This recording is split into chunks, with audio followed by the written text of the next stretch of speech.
Welcome to the Rusted Garden. Today I'm going to go over 5 tips on how to have an extremely successful container cucumber garden.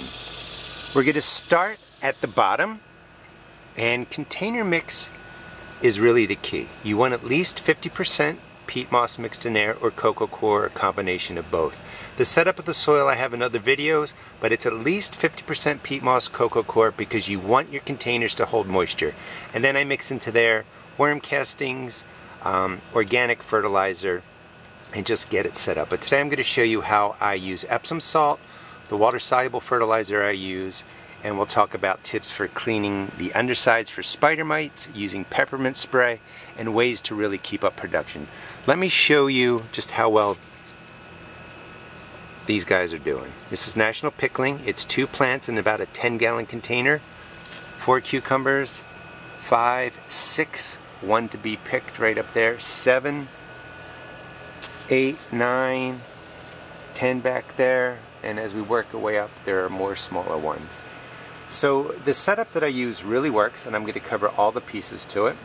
One thing I want to show you that a lot of people don't know is the vines will actually root. So when you start getting some runners that are coming off, lay them along the surface because they will establish, they will set up roots.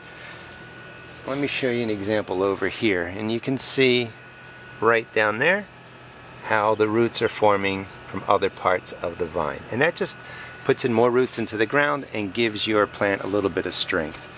Now, container cucumbers are different than your ground plants. There's no real ecosystem in here like your earth beds. Soil biology is important and there is life in here, but you don't have to worry about using Epsom salt,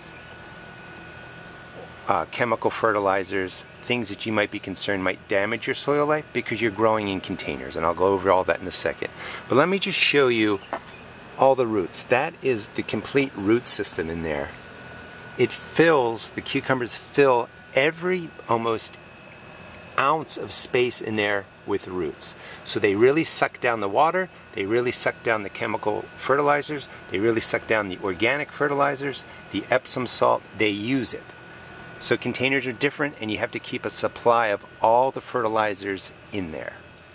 So we have 2 vines in here. That's the National Pickling that I just showed you. Coming over here is a Space Master. This is about a 5-gallon. This is a self-watering container actually. Picked one off of there. Another one getting ready. We have 2 smaller ones right there. And there's probably more cucumbers around there. This one was planted a couple weeks after that plant, but you can just see the massive amounts of flowers. Now here's a tip too. If you ever see a cucumber start growing, the tip gets brown, that's not usually a problem with nutrition. It's just that it didn't get fertilized. So that can happen sometimes. Over on this side, I have my Pick-a-Bushel. This is a 2014 All-America Selections winner. I've been picking a lot of cucumbers out of there already, and you can just see the number of cucumbers that are coming off of there. 2 plants in there also. And as long as you keep them fed and watered and have a nice container mix with at least, again, 50% peat moss, coco coir for holding water, you can grow 2 cucumber plants in a space like this. Okay, let's talk about Epsom salt. So I'm going to show you how I use these different products. I'll do a top dressing too. Show you how to take the leaves off. That's one thing that I did as soon as we got out of this crazy rain we had here. Remove leaves that are yellow, look diseased, and just go over how you can maintain production of your cucumber plants for an entire season. First thing I want to talk about is Epsom salt. Epsom salt is magnesium sulfate. It's considered organic by most people. And the way that I use it is I put in 1 to 2 tablespoons per gallon of water. This is a 2-gallon container. I use Epsom salt more regularly in my container plants because the ecosystem, the microbes, the soil biology is very, very different. I'm not trying to maintain soil biology here. I do out in my regular garden. And out in a regular garden, I recommend not using magnesium sulfate more than twice a year. It's a little bit been overused and, you know, considered the cure-all for everything. It's not. It's a micronutrient. Magnesium and sulfur are micronutrients. So by adding in the Epsom salt, you're adding in magnesium and you're adding in sulfur, and you saw the root systems in here. container plants really take the soil life out of your container mix. So you want to add it in. So 2 gallons here, I actually put in 3 tablespoons. You can use 1 to 2 tablespoons per gallon. I would do this once a month with your cucumber container plants. And this is all I do. I want to show you how much I put in. You don't need to overdo it. You just sort of have to eyeball it where you think you put in enough water for it to drain down to the bottom. You don't want it to be pouring out because you're just wasting fertilizer that way. Let it sink in. I do this on opposite days when I put in the plant food, the water-soluble plant food. I feed my cucumber plants about every 10 to 14 days. They're getting it more often now because they're getting to size. And I do Epsom salt by itself. I don't mix all of these together. Now, you need to set up a schedule, kind of mark down there 10 to 14 days what you want to use. Opposite waterings, opposite 10 days, opposite 14 days, you go to the water-soluble fertilizer. We're going to do a top dressing in a second. This is organic. You can use an organic fertilizer. A lot of times the N, P, and K, the main micronutrients for the organic fertilizers, stay well below a 555. Your container cucumbers typically need more than that. So if you're using an organic fertilizer with a lower N, P, and K, you really want to probably use this every 7 to 10 days when the plants get to size. And the whole idea is when they're smaller, they don't need as much. So you fertilize less, but these are getting up to size. So I would do regularly my organic fertilizers every 7 to 10 days. And then once a month, yep, I use the chemical fertilizers. They are not toxic to you. They're not toxic to your plants.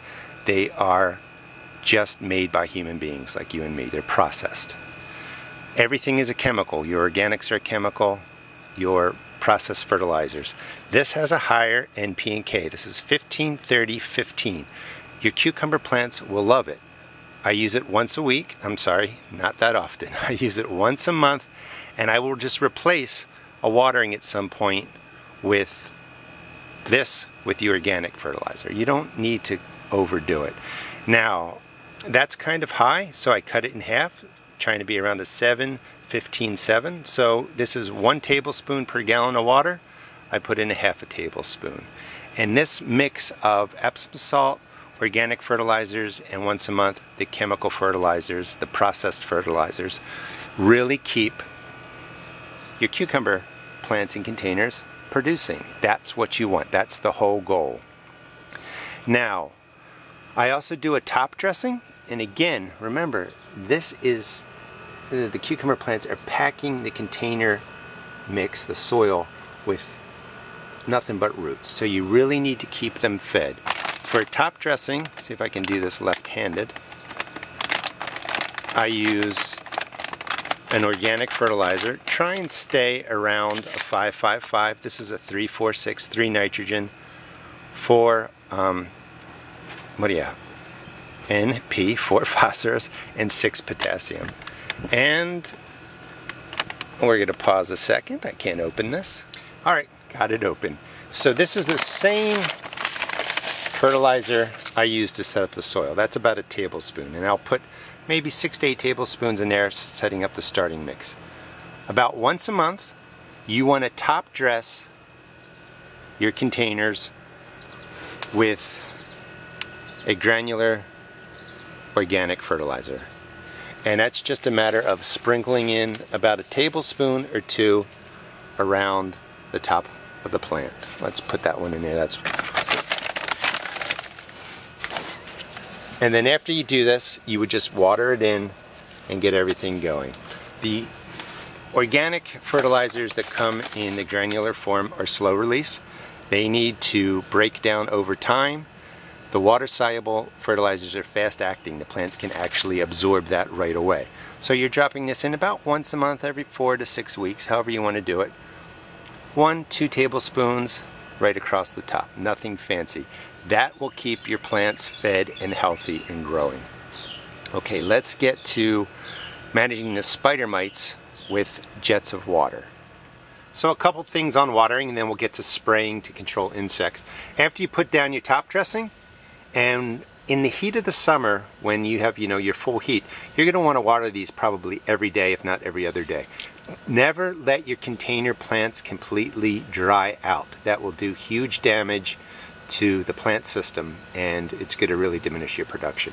So after you put a top dressing down, you really want to soak it in, and you probably just want to let the water run here 5-10 seconds, and you want to get it to the point where it drains out the hole down on the bottom. And whenever you grow anything in containers, make sure you have a drainage hole, because if water sits in there and doesn't drain, it's going to rot the plant roots, and that's just as bad as letting the entire container dry out. So we watered in the top dressing, and over time, as you water and it rains, it will move nutrients into the soil. Spider mites, aphids, they're weak. So if you wash them off the bottom of your plant leaves, they're going to fall to the ground and you're not going to really reestablish. And what happens is spider mites, they start at the bottom, they do their thing, they multiply, and they work their way up. So when you're in there watering, just take water and spray the underside. Do this 2 or 3 times a week, and as you do it, look for bugs. Like you can see right back here, I just dropped it, it'll come back. That was, where is it? There he is. Let's get him. That's a squash bug. Crush him, get rid of him.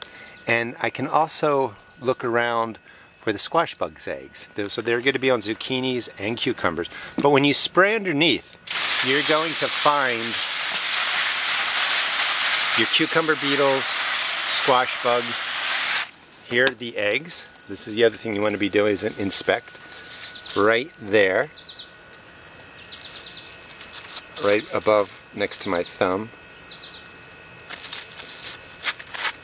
Those are squash bug eggs. Rub them off. So by spraying the undersides, you're removing spider mites, weak harmful insects. You're locating squash bugs, cucumber beetles, and you're looking for any kind of eggs that are on there. And that will really keep the health of your cucumber plants going.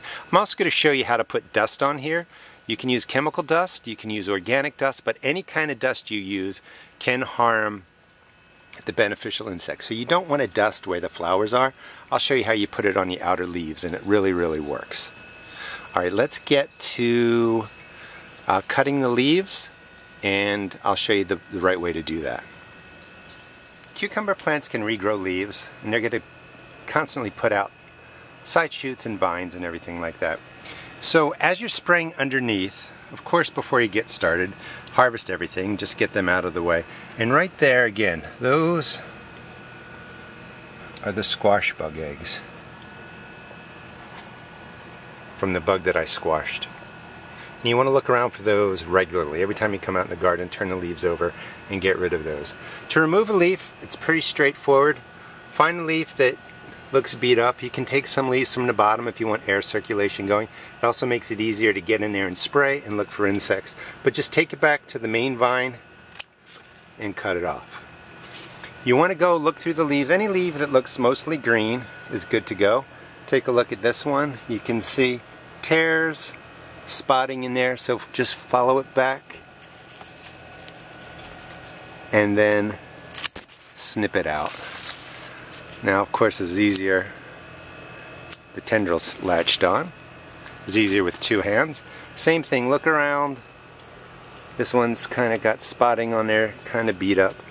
Just find where it goes to the main vine and cut it off. Now, when you damage the leaves, or you cut the leaves, or if nature breaks the leaves or the vine, it puts out a scent. And a lot of insects follow the scent of plants, and that's where they come to feed and do their thing. A damaged plant is easy to get into for them to get a drink of whatever, the sap, get into the vine if they're that kind of insect, or just know that they're there, and then that's where they come and they start their life cycle. So when you cut them, there's a chance, of course, the pheromones, the odor is going to attract insects. One thing that I've been doing for the last couple of years is using peppermint spray on the undersides of the leaves to mask the scent. I'll show you how I set that up and do that. So just to recap, I wash the undersides of the leaves 2 or 3 times a week. I do inspect for bugs regularly. When I do cut leaves, about, and this is what I use, just a basic spray bottle. You can put it in a 1-gallon sprayer if you have a lot of plants. Maybe about twice a week I'll get in. This is peppermint oil, and I just spray the undersides just like that. You can spray the soil too, and then you're done. Nothing fancy. Just get the mint, the peppermint oil on the undersides. I use 1 drop per 2 ounces of water, maybe 2 drops sometimes. I will link the recipe that I use, and that will put that peppermint oil underneath. That masks the scent of the cucumber plant. I also found and believe that peppermint oil irritates or repels spider mites. It doesn't kill them off, but it really irritates them. They're used to living under here in a nice cushy environment. Adding in the peppermint oil, you know, makes a difference. And again, it doesn't harm beneficial insects. Just get in there and spray. I do sell peppermint oil at my seed shop, and this whole spray system, this is a high volume sprayer. It makes a nice mist, and this is a spray bottle that lists the ounces in there. That will be up on my seed shop in about a week or 2. That's all you need to do, 2 times a week, and that helps manage the plants. Alright, let's cover a couple more things and then we'll wrap up. This is the general care that I use to take care of my cucumber plants in containers.